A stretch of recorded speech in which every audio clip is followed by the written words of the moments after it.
Yahya ibn Muadhi radiallahu anhu e thot një fjalë shumë të rëndësishme, një fjalë pra shumë me vend, që duhet mbahet mend. Thot Yahya ibn Muadhi radiallahu anhu, liyakun hadhul mu'mini minka thalath. Thot, le të jetë hisja e besimtarit tek ti 3 gjëra. Le të jetë hisja e besimtarit tek ti 3 gjëra. Illam tanfa'hu fala tadurruhu. Nëse nuk i bën dobi, mos i bën dëm. E para është pra, nëse nuk i bën dobi, atëherë mos i bën dëm. E dyta është, wa illam tufrihu fala taghumhu. Nëse nuk e gëzon, mos e mërzit. Nëse nuk i bën dobi, mos i bën dëm besimtarit.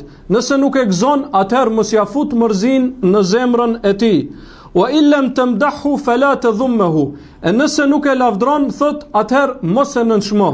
Nëse nuk e lavdron, mos e nënshmo. Pra, le të jetë hisja e besimtarit tek ti 3 gjëra. Nëse nuk e bën dobi, mos i bën dëm.